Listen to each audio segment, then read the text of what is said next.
So today I want to talk about why I use the Godox SL100 and the SL60s with the P120H. Actually I have the P90H too, but why I use these for corporate headshots. First of all, I want to use a continuous light source, and Godox produces amazing continuous lights. Many times companies really don't give you as much time as you need, even though you tell them how much time you need.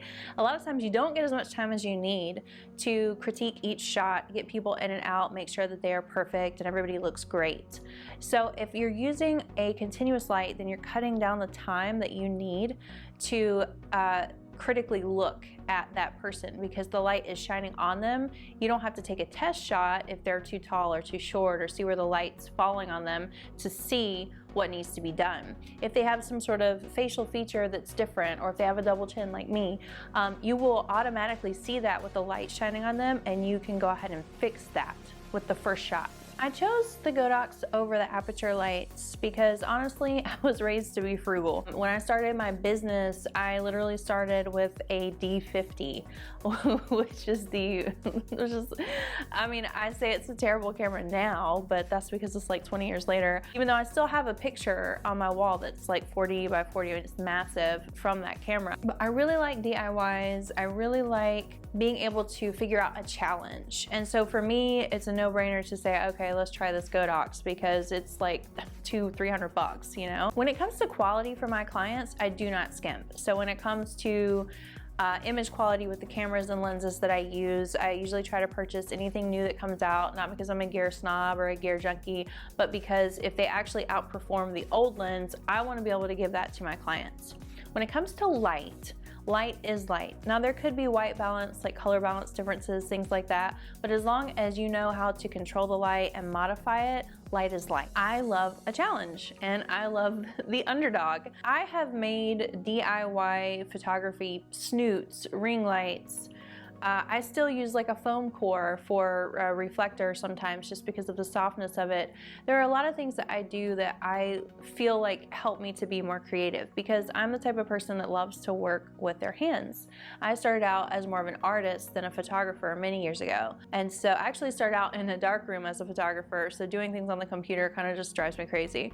But being that I love a challenge, picking up those lights was also a no-brainer, because it was like, well, everyone else uses aperture. Now, of course, with my other accessories like my snoots and, you know, things like that, I do bring professional equipment because it looks more professional, but there are some DIY things that I still employ to this day just because they are cool looking, or I don't have an accessory that actually can do the job. Godox has proven to me that they produce excellent lights. After I bought the SL100, I was hooked, and I bought the two SL60s. They came with batteries, and I actually purchased the units that plug in so that I can plug them into the wall. So basically, they're quiet. I use them to film with.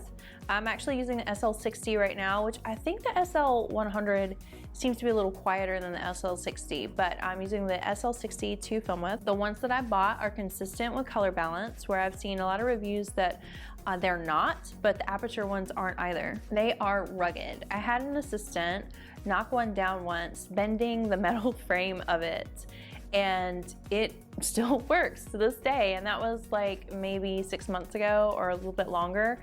And I think that's the one I'm actually filming with right now. Yeah. They're light, they have Bowen mounts, which is amazing. They produce excellent modifiers. So I'm using the P90H right now to film with, and I have it double diffused. They are so bright. I've never gone over 50% power for any of them, and the SL100 is a lot brighter than the SL60. These are LED lights, so when we talk in terms of wattage, it's actually not in any way comparable to like when we're talking about any other type of light. So we should probably measure it with lumens. The only time I've ever gone over 50% is shooting like comparison videos with items, and I'll do it at night to make sure that there is no light coming from anywhere else and everything is in a perfectly controlled environment. And I've gone up to 100 in the dark with the SL100. They have a channel system. It's 9 channels, I think. And they also have groups. So you can control one light and make it brighter or lighter or change the whatever you need to change on it while the other ones stay the same. So we are going to photograph my friend Alex, and I will show you my setup for corporate headshot lighting and how I use them. Alright guys, so here's my setup and my messy living room. I got something going on in the studio, so that's why. But you can see I'm using the Godox SL100 here with the P120H for the heat. I've got a Godox SL60 pointing at the Kate backdrop and the Omega reflector here by Jerry Guiones. So basically we're just gonna get a few corporate headshots in my little makeshift studio. So my main light is at 22% power. With the SL100, you really don't want to go above like 25 for portraits. And my backlight, my background light is at 50%. Okay, so I'm shooting at 1.8, ISO 640 and a shutter speed of 400. And,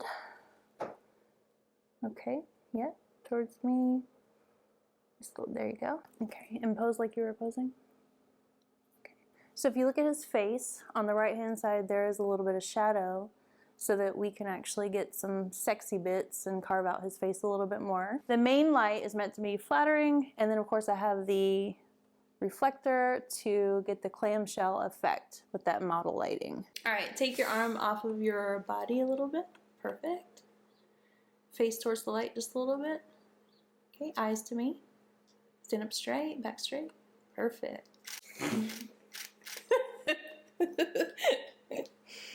Tits out. Oh, I love it. Let's do one more. Let's do one more. I'm gonna get a little closer. Okay.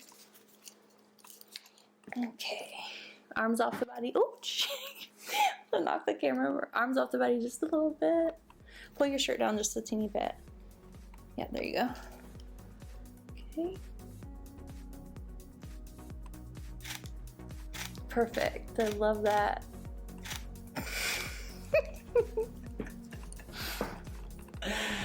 Yeah. Alright guys, so I angle, no matter how small or how big a person is, I always angle a shoulder towards me, because anytime you photograph someone at their widest, even though he is a skinny male, it's still going to make him look a little bit bigger. So if we turn him to the side a little bit, there we go, perfect. And then I angle the face towards the light to kind of slim it down as well, and then eyes to me, and I feel like that's the best. It also creates a really great composition when you're framing your subject. I'm shooting at 1.8 and focusing right on the eye that's closest to me. Y'all have no idea why this is so funny. I'm gonna leave this in. But yeah, 1.8, eye closest to me, and then the rest kind of like falls away because we've got that that shallow depth of field, and that's how I like shooting my portraits. Oh my god. Thanks so much for watching, guys. If you enjoyed the video or found it helpful, please subscribe to my channel, and I will see you guys next time.